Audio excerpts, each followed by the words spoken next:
Morning बच्चों, आशा है कि आप स्वस्थ होंगे, घर पे सुरक्षित होंगे, सब परिवार मस्त होंगे। शासन के निर्देश से जैसा कि हम लोगों को निर्देशित किया गया है कि घर से ही हम ऑफलाइन क्लासेज के द्वारा आपको पढ़ाएं। आज की जो हम लोग क्लास शुरू करेंगे वह साइंस की क्लास शुरू करेंगे। मेरी कक्षा 10th की क्लास रहेगी, लेकिन इस क्लास को शुरू करने से पहले हम लोग बोर्ड का सिलेबस,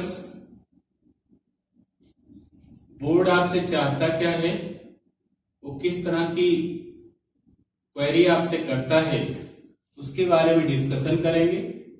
फिर रिवीजन के पोर्शन पे आएंगे कि हम लोगों को जो अभी तक 9th में हम लोगों ने सीखा है उन चीजों को पूरी तरह से तैयार करके ही हम आगे 10th को रिलेट कर सकते हैं।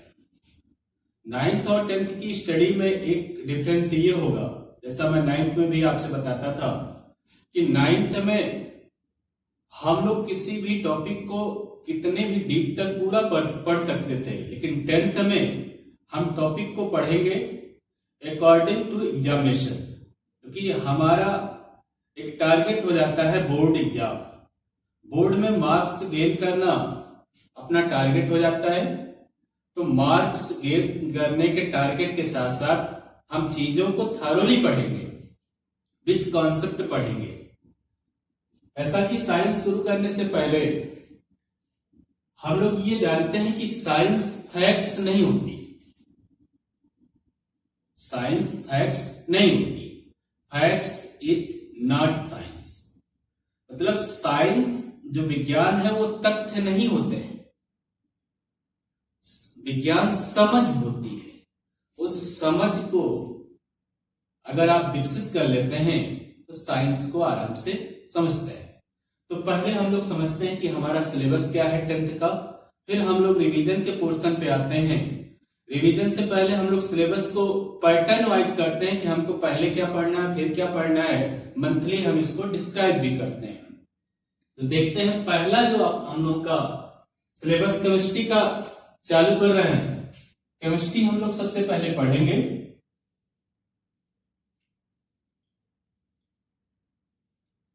केमिस्ट्री के सिलेबस में पहला टॉपिक जो आपका है वो है रासायनिक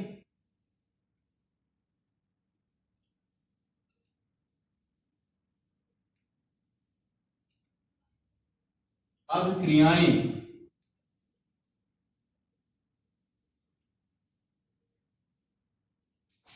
एवं समीकरण।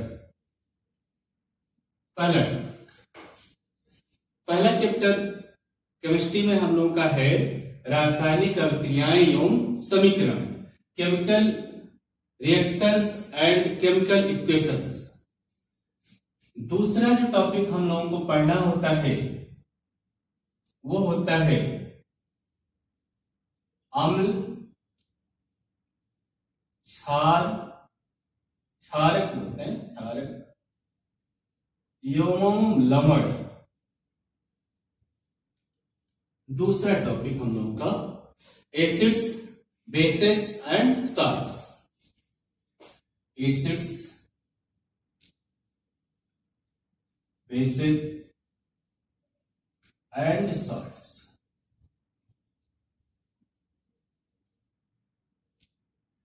तीसरा जो टॉपिक है हमारे सिलेबस का वो है धातु और अधातु। धातु और अधातु,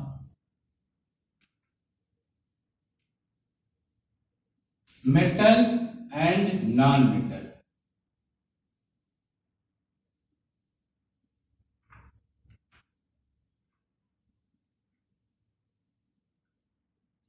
ना। चौथा टॉपिक जो हम लोग पढ़ते हैं वो पढ़ते हैं कार्बन और उसके यौगिक।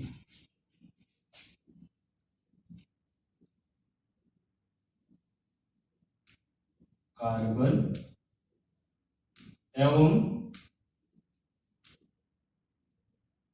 उसके यौगिक, carbon and its compound, carbon and its compound, compounds. पांचवा जो हम लोगों का टॉपिक है, लास्ट टॉपिक है, वो है तत्वों का आवर्ती वर्गीकरण। तत्वों का आवर्ती वर्गीकरण,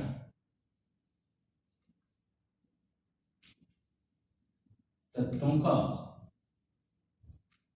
आवर्ती वर्गीकरण।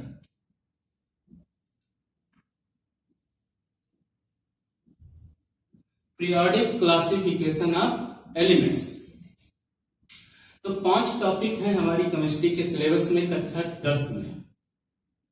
अब इन टॉपिक को हमको पढ़ना है, अब इन टॉपिक को हमको अपने सिस्टम से सेट करना है कि हम लोगों ने 9th में क्या पढ़ाया है उसके हिसाब से रिलेट करके सारे टॉपिक पढ़ने हैं, लेकिन अब हम लोग अपने क्रम से इनको पढ़ना है, अपनी सुविधा से अपने क्रम से पढ़ना है कि हम इजीली चीजों को कैसे अच्छे से समझ सकते हैं और कैसे हम इस पर अपनी चीजों को जो हमारी हैं ये टॉपिक में जितनी भी चीजें हैं उसमें हम समझ कैसे विकसित कर सकते हैं। तो पहला टॉपिक जो हम लोग पढ़ेंगे, टॉपिक के हिसाब से देखिए, पहला टॉपिक जो हम लोग को पढ़ना है तो फर्स्ट टॉपिक हम लोग उठाएंगे अम्ल, क्षारक एवं लवण, पहला टॉपिक पढ़ेंगे। फिर हम पहले पे आएंगे, सेकेंड टॉपिक हम लोग पढ़ेंगे रासायनिक अभिक्रियाएं एवं रासायनिक समीकरण। फिर हम लोग क्रम से पढ़ लेंगे, फिर क्रम से ये चलेगा। थर्ड टॉपिक पढ़ेंगे धातु और अधातु, चौथा कार्बन एवं उसके यौगिक, अब पांचवा टॉपिक हम लोग पढ़ेंगे तत्वों का आवर्ती वर्गीकरण। ये आपका सिलेबस है, इस सिलेबस के हिसाब से हम लोगों को पढ़ना है। लेकिन सिलेबस आज के लेक्चर में हम लोग डायरेक्ट सिलेबस नहीं चालू करेंगे, हम लोग पीछे की कुछ चीजें जो केमिस्ट्री पढ़ने के लिए जरूरत जिनकी होती है, जिन्हें हम लोगों ने 9th में सीखा है, उनका थोड़ा सा रिवीजन जरूर करेंगे।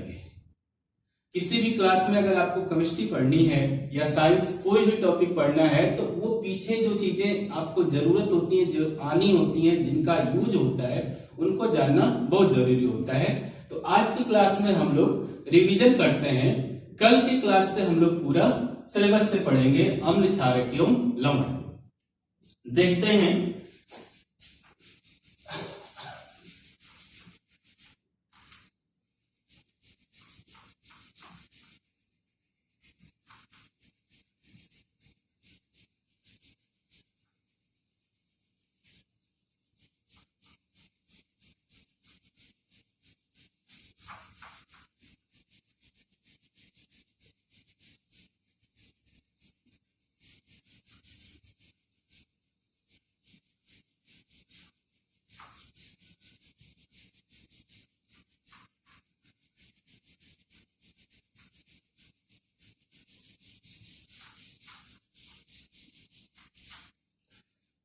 तो बच्चों देखते हैं हम लोग कि हमको कौन कौन से टॉपिक का फिर से रिवीजन करना है। टॉपिक में जो रिवीजन होना है वो मोल। केमिस्ट्री में ढेर सारी केमिस्ट्री जो है वो मोल है, मोल से रिलेटेड होती है, तो मोल जानना केमिस्ट्री के लिए बहुत जरूरी होता है। किसी भी क्लास की आप केमिस्ट्री पढ़ते हैं, 9th की, 10th की, 11th की, 12th की, मोल की बेसिक्स जानकारी, मोल का यूज आपको बहुत जरूरी होता है जानना। तो फन विथ मोल, हम लोग मोल देखते हैं कि मोल क्या होता है। पहला रिवीजन जो हमारा टॉपिक होता है वो हम लोग पढ़ते हैं मोल को।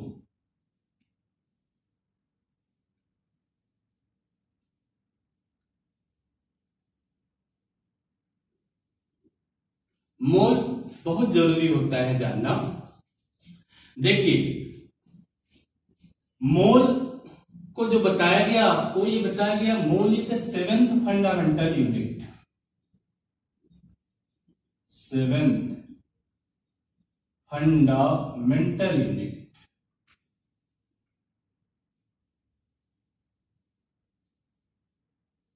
सातवीं मूल राशि, मोल सातवीं मूल राशि है। सातवीं मूल राशि है, 6 मूल राशियां फिजिक्स की, केमिस्ट्री में एक मूल राशि मोल। सातवीं मूल राशि मोल है। अब देखो मोल का काम क्या होता है। मोल का जो यूज होता है केमिस्ट्री में वो बहुत ब्रॉड होता है, बहुत बड़ा यूज है मोल का। जैसे हम लोगों ने ये पढ़ा था 9th में कि अगर हमको द्रव्यमान दिया गया हो,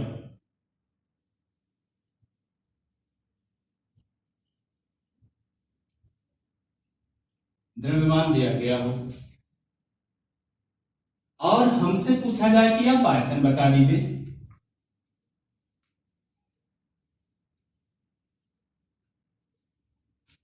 ये दिया है, गिवन है और ये आपको बताना है।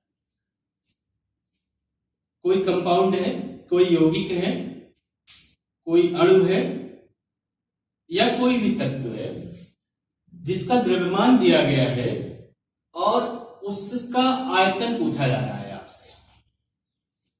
तो ऐसी कोई भी बेसिक्स नहीं है कि आप डायरेक्ट द्रव्यमान को आयतन में चेंज कर सकते हैं। यहां यूज आप मोल का करते हैं। हम लोग जो द्रव्य के स्टेट होते हैं, जो द्रव्य की अवस्थाएं होती हैं, एक अवस्था से डायरेक्ट दूसरे अवस्था में जो हम लोग को निकालना होता है, एक अवस्था दी रहती है इसे ठोस की, ये हमको लिक्विड की है आयतन।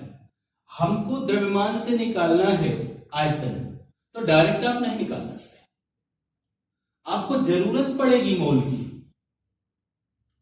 क्या करेंगे आप?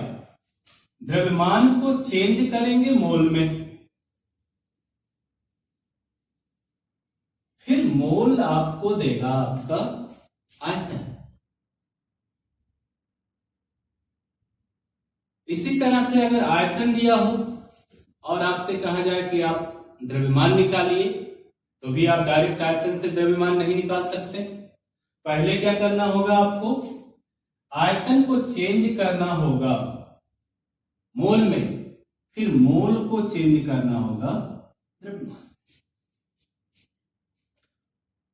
ये यूज आप देखिए मोल का। दूसरा, अगर आप गैस देखते हैं, तीसरी स्टेज जो होती है मैटर की, वो होती है गैसीय स्टेज। गैस में नंबर ऑफ पार्टिकल्स होते हैं, मतलब कण होते हैं, कणों की संख्या। कणों की संख्या में एटम हो सकता है, मॉलिक्यूल हो सकता है, आयन हो सकता है, इलेक्ट्रॉन हो सकता है, एक्सेट्रा, कुछ भी हो सकता है। तो ये परमाणु हो सकते हैं, अणु हो सकते हैं, आयन हो सकते हैं, इलेक्ट्रॉन हो सकते हैं, प्रोटॉन, न्यूट्रॉन, कुछ भी हो सकते हैं। अब अगर आपको कणों की संख्या दी हो किसी कंपाउंड में या किसी एटम में, किसी मॉलिक्यूल के कणों की संख्या दी गई हो और आपसे पूछा जाए कि उस मॉलिक्यूल का, उस एटम का, उस कंपाउंड का द्रव्यमान कितना है, तो आप डायरेक्ट नहीं निकाल सकते। फिर आपको करना क्या होगा? इस कणों की संख्या को चेंज करना होगा मोल में, फिर जो आपकी जरूरत हो उस हिसाब से आप निकाल सकते हैं। आप मोल से आयतन निकाल सकते हैं, अब मोल से आप द्रव्यमान निकाल सकते हैं। इसको हम लोग देखते हैं डायग्राम के रूप में।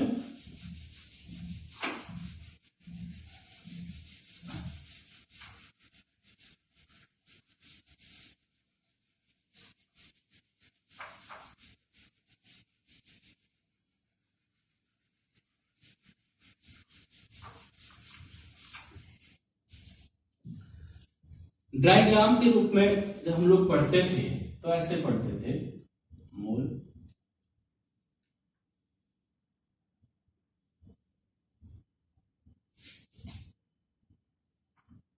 ये हो गया द्रव्यमान, इसका द्रव्यमान के रूप में। द्रव्यमान अगर आपको दिया है और द्रव्यमान यहां रहेगा ग्राम में, इस बात को ध्यान दीजिएगा। दूसरा मान लीजिए आपको आयतन दिया है,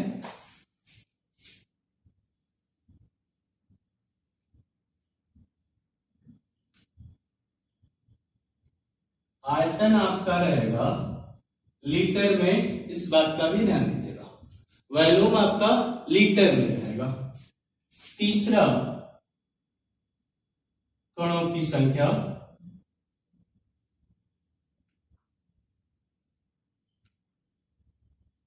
कणों की संख्या जैसे हम लोग इसके पहले देख चुके हैं कि कणों की संख्या परमाणु हो सकती है, अणु हो सकती है, आयन हो सकती है, इलेक्ट्रॉन हो सकती है, कुछ भी हो सकती है।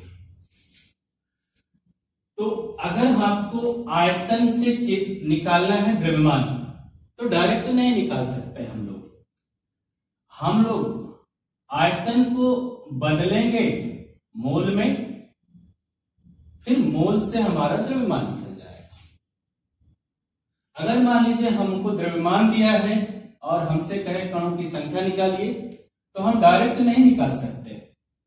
यहां हम डायरेक्ट नहीं निकाल सकते, यहां डायरेक्ट ये नहीं निकल सकता। यहां द्रव्यमान से आप कणों की संख्या डायरेक्ट नहीं निकाल सकते। करना क्या होगा, द्रव्यमान को चेंज करना होगा मोल में, फिर मोल देगा आपको कणों की संख्या। अब आयतन से अगर आपको कणों की संख्या निकालनी है तो ये आप डायरेक्ट नहीं कर सकते।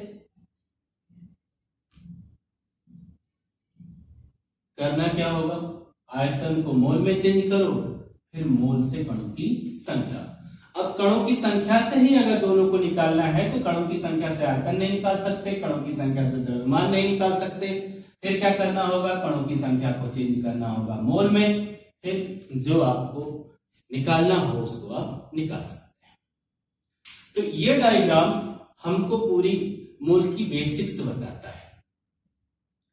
अब हम मोल के वे फार्मूले पढ़ते हैं, जो फार्मूले मोल के द्रव्यमान निकालने के लिए होंगे, द्रव्यमान के रूप में होंगे।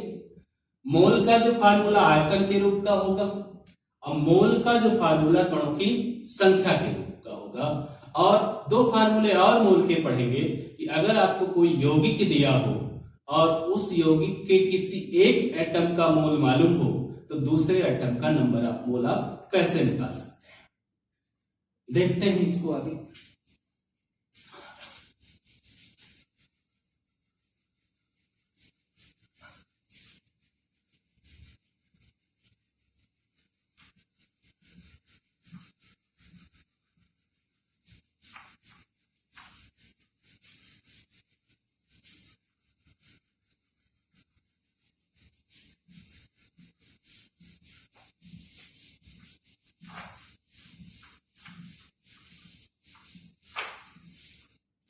अब हम लोग फार्मूला पे डिस्कस करते हैं।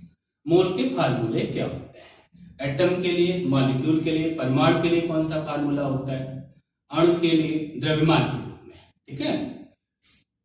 अब मोल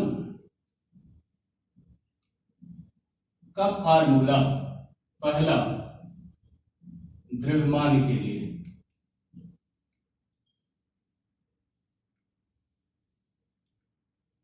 द्रव्यमान के लिए तो मोल बराबर होता है द्रव्यमान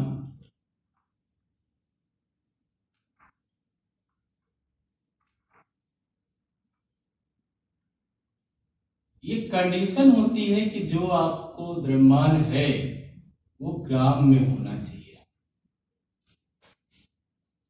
ये कंडीशन होती है कि अगर किसी दूसरी यूनिट में यहां आपको द्रव्यमान मिला हुआ है तो उस यूनिट से आपको इसको ग्राम की यूनिट में चेंज करना होगा। अपन तत्व या यौगिक का अणुभार या परमाणु भार जो भी हो, अगर एटम है तो परमाणु भार, अगर मॉलिक्यूल या कंपाउंड है तो अणुभार। तत्व या यौगिक का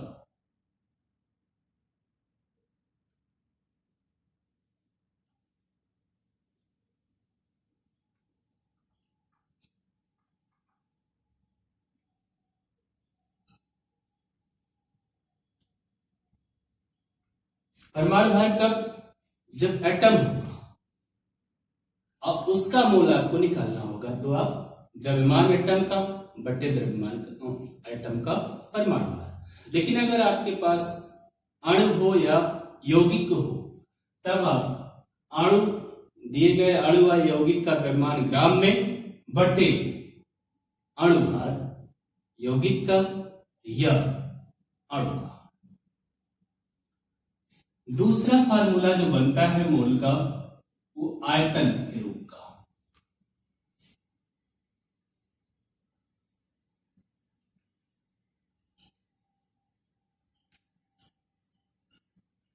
आयतन का, तो आयतन का फार्मूला बनता है कि मोल इक्वल टू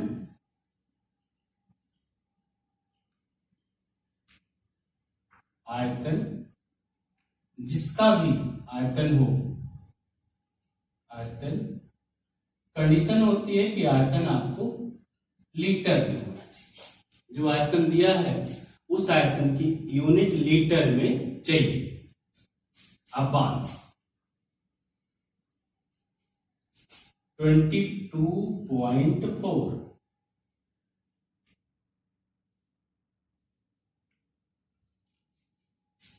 22.4। तीसरा जो फार्मूला होता है कणों की संख्या वाला, वो होता है मोल इक्वल टू कणों की संख्या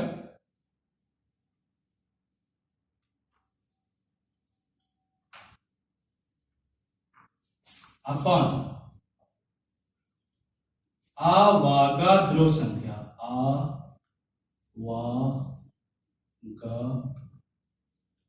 संख्या। अवागाद्रो संख्या होती है 6.023 इंटू 10⁻23। ये अवागाद्रो संख्या होती है। सबसे पहले अवागाद्रो ने बताया कि इतने पार्टिकल अगर हो किसी भी के, चाहे वो एटम हो, मॉलिक्यूल या कंपाउंड के, तो वो 1 मोल के बराबर होते हैं। यहां आप ये देखिएगा कि अगर मोल इक्वल है, किसी कंपाउंड के मोल संख्या 2 और किसी मॉलिक्यूल की मोल संख्या 2 है, इसका मतलब नहीं है, ये मतलब नहीं होता कि जो वेट होगा मॉलिक्यूल का और जो वेट होगा कंपाउंड का, यौगिक का, वो दोनों बराबर होंगे। यहां कंफ्यूजन होती है कि अगर नंबर ऑफ एटम बराबर हो, लेकिन वेट अलग अलग होगा। इसको आप ऐसे देख सकते हैं कि मान लीजिए लोहे के पार्टिकल हैं और किसी गैस के पार्टिकल हैं, तो गैस के अगर इतने पार्टिकल होंगे और लोहे के इतने पार्टिकल होंगे, तो जाहिर सी बात है कि लोहे का पार्टिकल भारी होगा और गैस के पार्टिकल हल्के होंगे। अब हम लोग क्वेश्चन से इसको देखते हैं यूज करके। क्वेश्चन रिलेट करते हैं, फिर हम लोग दूसरे रिवीजन पे आते हैं, दूसरे टॉपिक के रिवीजन पे।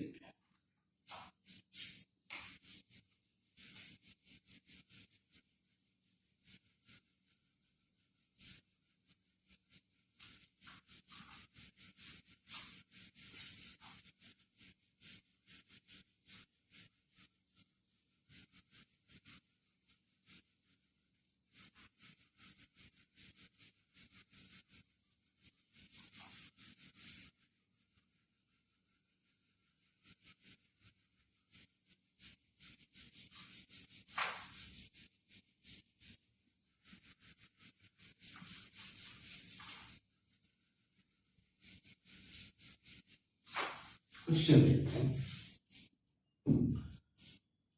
क्वेश्चन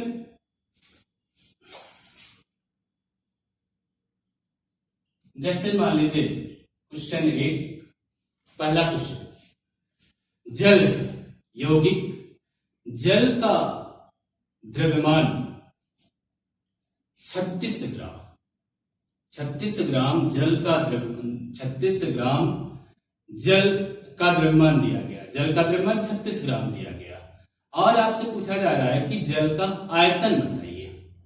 तो क्वेश्चन लिखेगा 36 ग्राम जल का आयतन कितना होगा। तो आपके पास इन्होंने कहा 36 ग्राम H2O का आयतन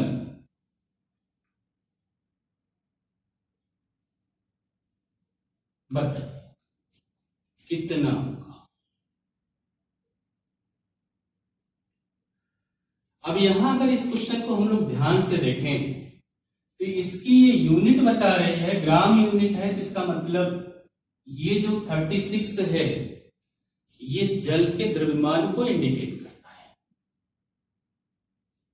और निकालना हमको आयतन है। तो हम लोगों ने इसके पहले पढ़ा कि हम द्रव्यमान को आयतन में डायरेक्ट नहीं चेंज कर सकते, इसके लिए हमको बीच में मोल के पास आना पड़ेगा। हमको द्रव्यमान को चेंज करना होगा मोल में, फिर मोल से हमको हमारा आंसर मिलेगा। देखते हैं। तो हमारे पास दिया है द्रव्यमान,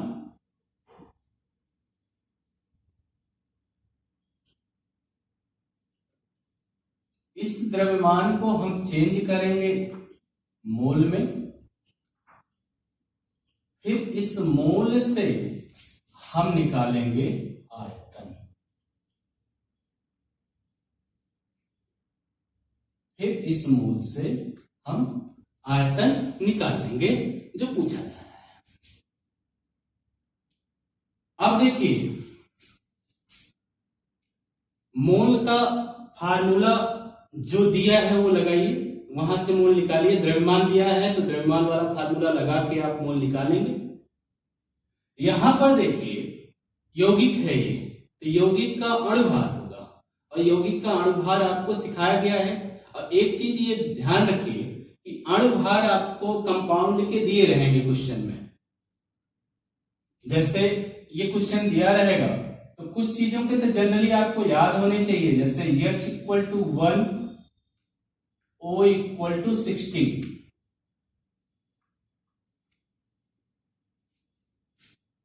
O इक्वल टू 60, तो ये इसका अणुभार दिया रहेगा। परमाणु क्रमांक नहीं, परमाणु क्रमांक अलग होता है, अणुभार अलग होता है। तो यहां अगर आप हाइड्रोजन दिया तो हाइड्रोजन का जो अणुभार है वो 1 है और जो ऑक्सीजन है उसका अणुभार 16। अब अणुभार तो निकाल ही लिया जाएगा, अणुभार निकालना आप सीखे हैं।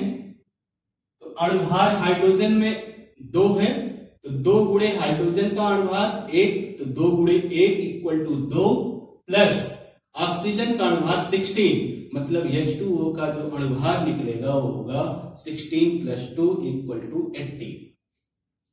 लगाते हैं हम, मोल निकालते हैं। मोल इक्वल टू द्रव्यमान H2O का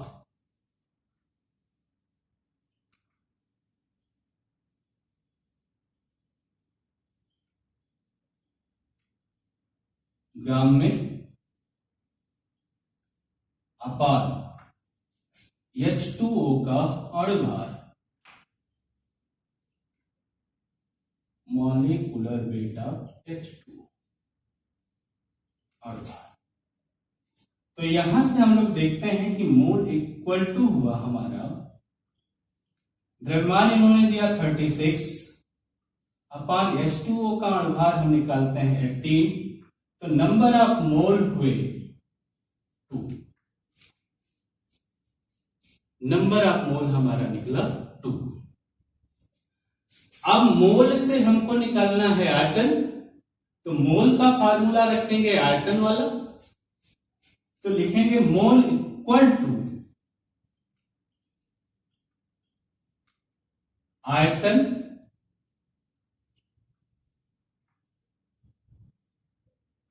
लीटर में अपान 22.4।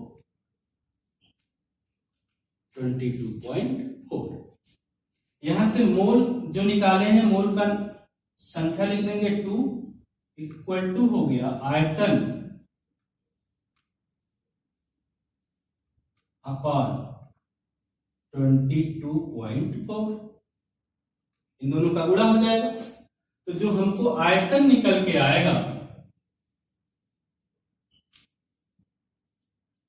H2O का, वो हो जाएगा 44.8 लीटर। ये आपका आंसर हो गया। इस तरह से हम यूज कर सकते हैं मोल के कॉन्सेप्ट का।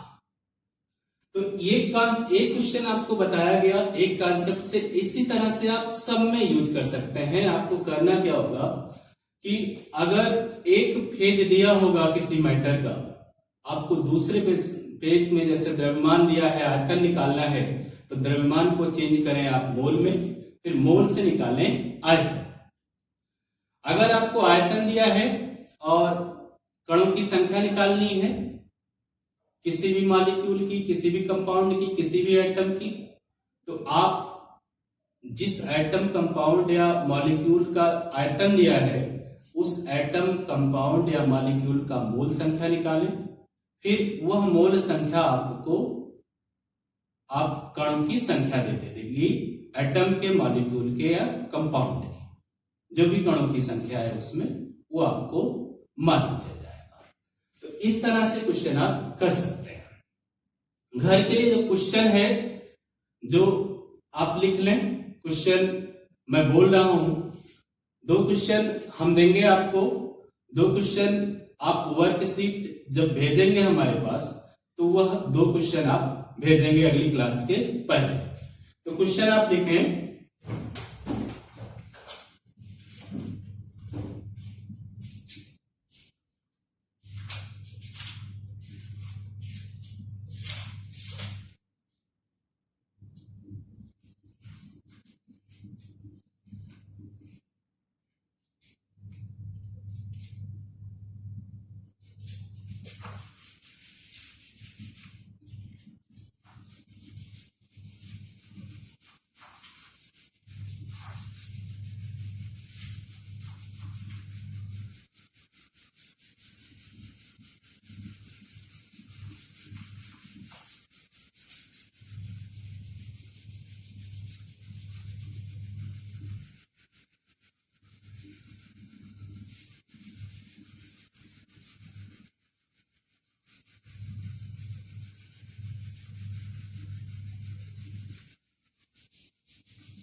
पहला क्वेश्चन है,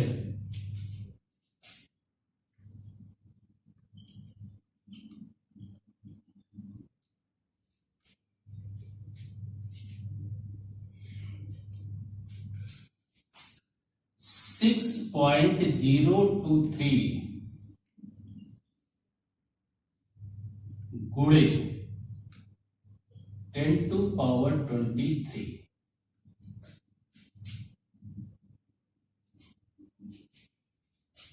कार्बोनेट, कैल्शियम कार्बोनेट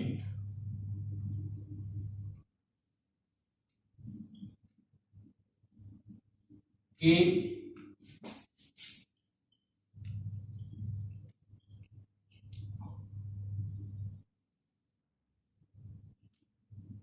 अणुओं की द्रव्यमान संख्या बताइए। क्या का द्रव्यमान बताना है आपको, सॉरी द्रव्यमान संख्या नहीं, इसका द्रव्यमान आपको बताना है ग्राम में।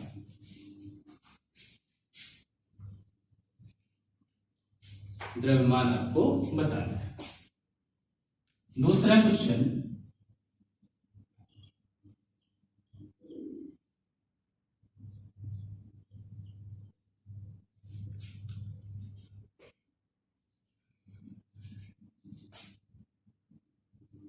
(44.8 लीटर कैल्शियम हाइड्रोक्साइड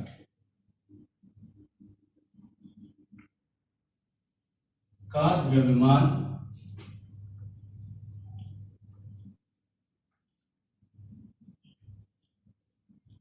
आपको बताना है। दो क्वेश्चन। अगली क्लास से पहले इस वर्कशीट को आप सेंड करेंगे।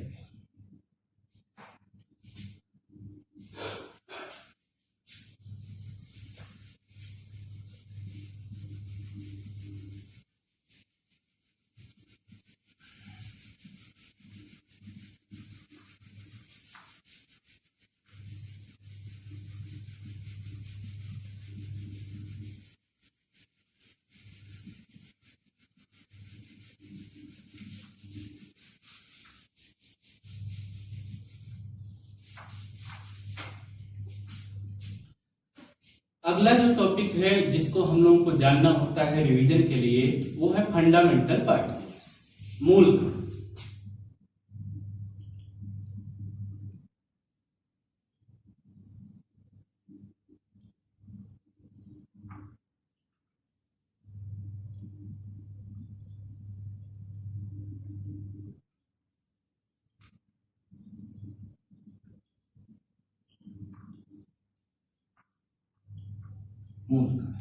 नाइन्थ में ये टॉपिक जितने भी, चाहे मोल हो चाहे जितने भी हम रिवीजन में कर रहे हैं, नाइन्थ में हम लोगों ने इसको बहुत ही थॉरोली से, बहुत अच्छे तरीके से कवर किया था, पढ़ा था। 10th में ये चीजें आपको आनी चाहिए सिलेबस शुरू करने से पहले। मूल कण के बारे में बताया गया था, मूल कण की जो डिफिनीशन बताई गई थी, मूल कण किसी परमाणु का सबसे छोटा अविभाजित कण होता है, सूक्ष्मतम अविभाजित कण होता है। थ्योरी इसकी शुरू हुई थी मूल कण की कि पहले भारतीय रिश्ते कणात, कण हुआ, फिर अणु हुआ, फिर परमाणु हुआ, फिर मूल कण आए। आज की जो विचारधारा है वो इसी पर निर्भर करती है कि मूल कण ही सबसे सूक्ष्मतम अविभाजित कण होता है, जिससे मिलकर एटम का निर्माण होता है, जिससे मिलकर परमाणु बनते हैं, फिर परमाणु अणु का निर्माण करते हैं और कंपाउंड बनता है, यौगिक बनता है। इस तरह से चीजें आगे चलती है। फंडामेंटल पार्टिकल मूल कण जब हम लोगों ने पढ़ा था तो मूल कण 3 थे। 3 मूल कणों के बारे में हम लोगों ने पढ़ा था 9th में। पहला मूल कण था इलेक्ट्रॉन,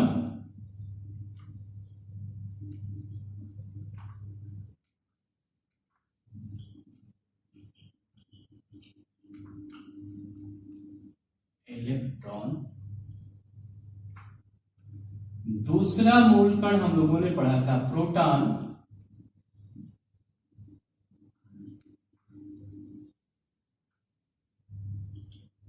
अब तीसरा मूल कण हम लोगों ने पढ़ा था न्यूट्रॉन।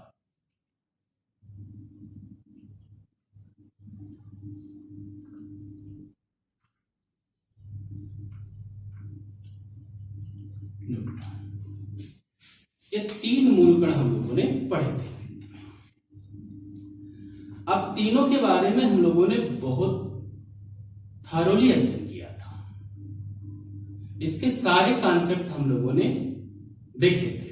एक बार हम लोगों ने जैसा पढ़ा था वैसा मैं बनाता हूं और आपके लिए ये होमवर्क रहेगा कि इन चीजों का आंसर आप फिर से देखेंगे। अगर आप भूल चुके हैं तो उनको याद करेंगे और फिर से एक बार इसको बनाने की और लिखने की कोशिश करेंगे।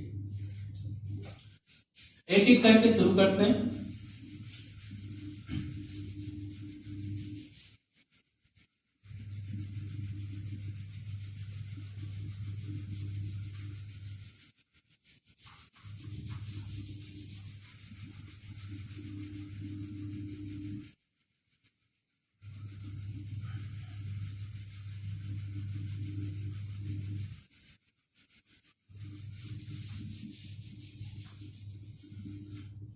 एक एक करके शुरू करते हैं हम लोग।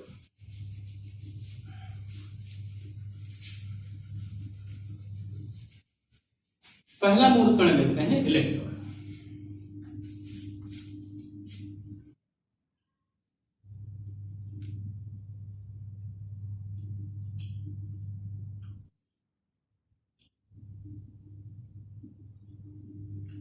ई सिंबल देते थे, माइनस साइन लगाते थे जो बताता था कि इसका आवेश ऋणात्मक होता है।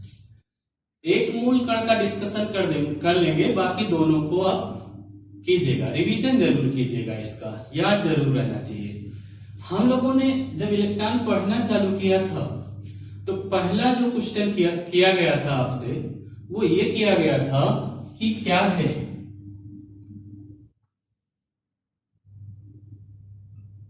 पहला क्वेश्चन ऐसे हम लोगों ने किया था कि क्या है,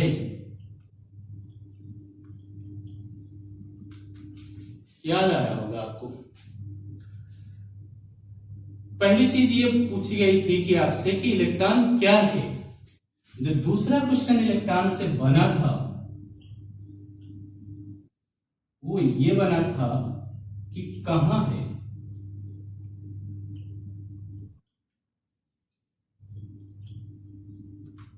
कहां है। तीसरा क्वेश्चन ये किया गया था इलेक्ट्रॉन से, जहां है तो वहां कैसे है, कैसे है। चौथा क्वेश्चन हम लोगों ने इसके बारे में ये पढ़ा था कि किसने खोजा था इसको।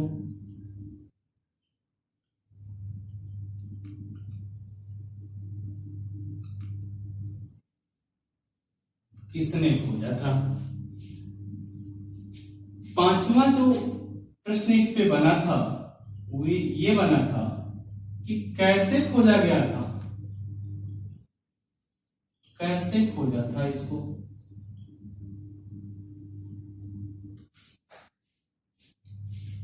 कैसे खोजा था। छठवां और लास्ट क्वेश्चन जो इस पे हम लोगों ने पढ़े थे वो पढ़े थे कि इसके गुण धर्म के बारे में, इसके गुण धर्म क्या हैं, इसके गुण धर्म पढ़ने हैं आपको। तो 6 बातें हम लोगों ने जानी थी इलेक्ट्रॉन के बारे में, मतलब इलेक्ट्रॉन की जो पूरी बेसिक्स है वो इन 6 क्वेश्चनों में हम लोगों ने जानी थी कि इलेक्ट्रॉन क्या है,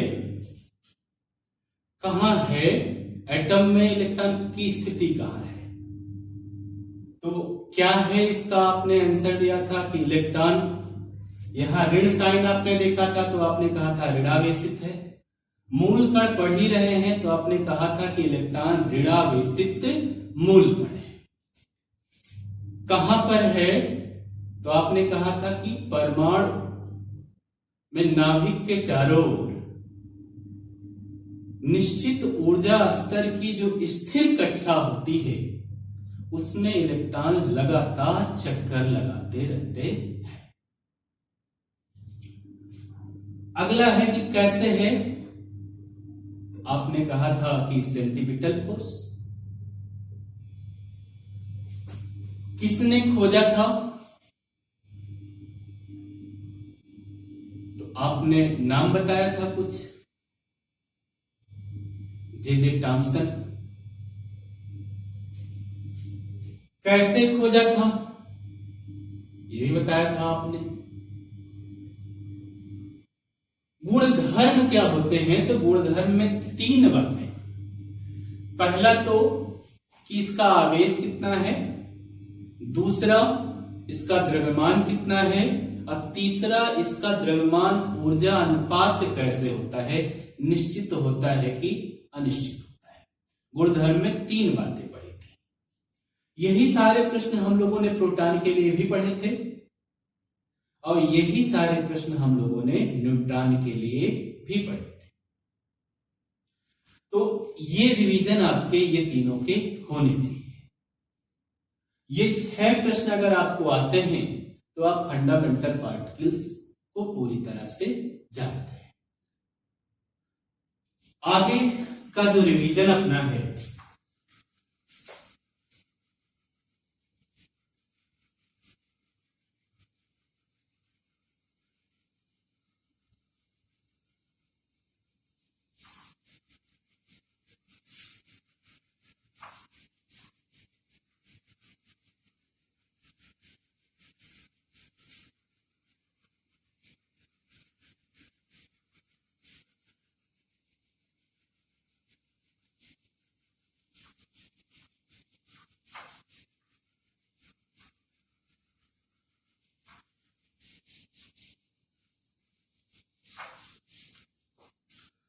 आगे का जो रिवीजन है, जो इंपॉर्टेंट रिवीजन है हम लोगों का, वो है कि रेडिकल एंड कंपाउंड्स।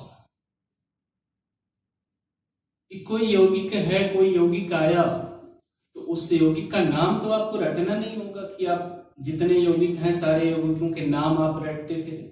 इससे तो केमिस्ट्री आपको आएगी नहीं, इससे साइंस आएगी नहीं। तो फिर उसकी एक विधा थी कि आपको मूलक मालूम होने चाहिए, और जिन दो मूलकों के संयोग से वह यौगिक बनता है, वही दोनों मूलक को आप साथ रख देते हैं तो वही उस यौगिक का नाम होता है। तो तीसरा जो रिवीजन हम लोगों को पढ़ना है, जिसे 9th में पढ़ाया गया था, हम लोगों ने 9th में इस टॉपिक को बहुत अच्छे से कवर किया था। तो मूलक, रेडिकल, धन मूलक और ऋण मूलक।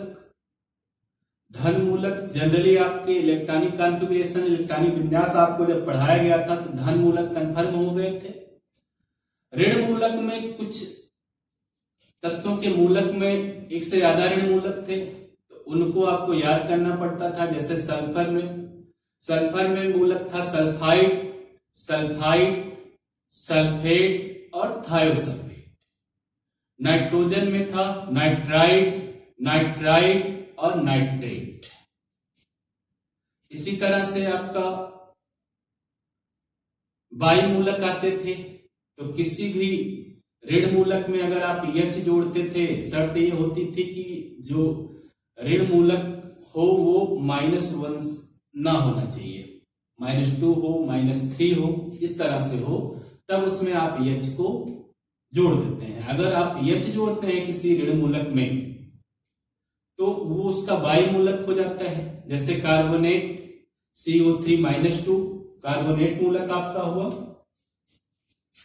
CO3-2, ये आपका कार्बोनेट मूलक है।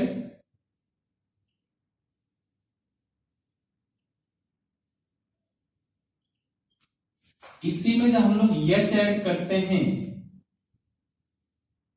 तो क्योंकि H के पास +1 होता है तो एक -1 को खत्म करके न्यूट्रलाइज कर देता है, तो ये -1 हो जाता है।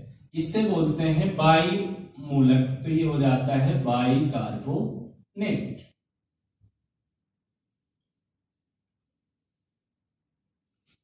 फास्फेट है, तो फास्फेट में अगर आप H जोड़ते हैं तो बाई फास्फेट हो जाता है।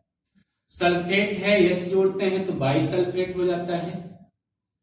तो इस तरह से आपको मूलक का भी पूरा रिवीजन कर लेना है। एक बार आप अपनी पुरानी कॉपी उठाएंगे, धन मूलक, ऋण मूलक एक साथ आपको लिखाए गए हैं, तो वहां पर आप उन धन और ऋण मूलक को पूरी तरह से फिर से याद कर लीजिएगा। हाँ, वहां धन मूलक में जरूर आप सतर्क रहिएगा जो डबल मूलक वाले हैं, जैसे आयरन, कॉपर, टिन, मरकरी। तो यहां एक अस होता है, एक इको मूलक होता है, जैसे फेरस और फेरिक, क्यूप्रस और क्यूप्रिक, स्टैनस और स्टैनिक, मर्क्यूरिक एंड मर्क्यूरस।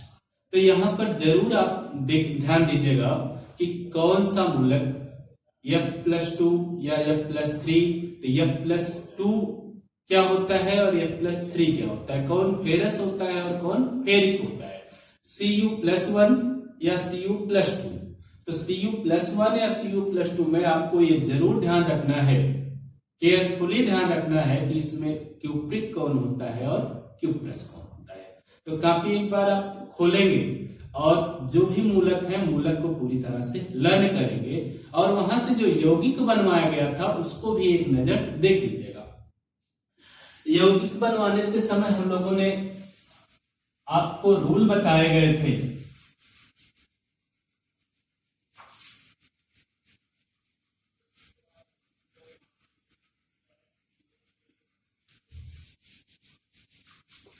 मूलक से यौगिक जब हम लोगों ने बनाया था, फॉर्मेशन ऑफ कंपाउंड जब किया था हम लोगों ने, तो मान लीजिए कि ए है, कोई आपका पॉजिटिव मूलक है A प्लस, इसका आवेश है। निगेटिव मूलक कोई है, मान लीजिए B है, तो ये B बोरान मत समझ लीजिएगा, ये कोई भी B माना गया है, ये B मूलक है, ऋण मूलक है, -20 का चार्ज है। अब इन दोनों से कंपाउंड बनने हैं, तो जो प्लस मूलक की जो गिनती होती थी वो ऋण मूलक के नीचे आ जाती थी, ऋण मूलक की जो गिनती होती थी वो प्लस मूलक के नीचे आ जाती थी। और हम लोग इसको लिखते थे AB और B,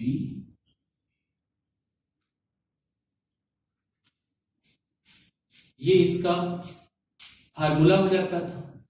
नाम हम लोग लिख देते थे, पहले धन मूलक का फिर ऋण मूलक का, ध्यान वहां रखते थे जब एसीटेट आता था, पहले धन मूलक फिर ऋण मूलक। अब इसका एक एग्जाम्पल करके आगे बढ़ते हैं।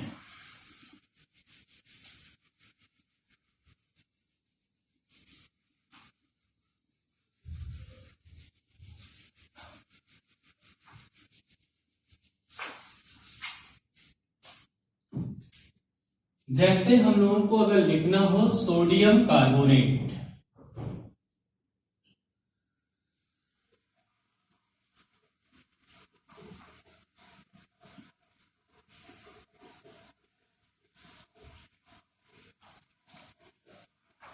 सोडियम कार्बोनेट, सोडियम कार्बोनेट दिया उन्होंने, फार्मूला नहीं दिया सोडियम कार्बोनेट का, तो आपको ये आना चाहिए कि सोडियम कार्बोनेट होता क्या है। वहां आपको कंफ्यूज नहीं होना है कि सोडियम कार्बोनेट का फार्मूला क्या होता है। सोडियम कार्बोनेट का या किसी भी यौगिक का फार्मूला लर्न होने के लिए आपको ये मालूम होना चाहिए कि आपको रेडिकल आने चाहिए पूरी तरह से। तो इसमें हम लोग देखते हैं कि पहला प्लस रेडिकल सोडियम धन मूलक, दूसरा कार्बोनेट ऋण मूलक। तो दोनों के मूलक अगर हमको याद हैं तो हम दोनों के मूलक लिख के फार्मूला बना लेंगे। अब देखिए जैसे सोडियम को हम लोग जानते हैं कि सोडियम होता है Na और इसका मूलक Na+1, कार्बोनेट CO3 -2। अब हम लोग करेंगे क्या, इस जो कार्बोनेट की मूलक संख्या है वो सोडियम के नीचे आएगी और जो सोडियम की मूलक संख्या है वो कार्बोनेट के नीचे आएगी। तो ये बनेगा आपका Na2CO3, नीचे हम लोग 1 डालेंगे, 1 को छोड़ दिया जाता है, तो ये हो गया आपका सोडियम कार्बोनेट Na2CO।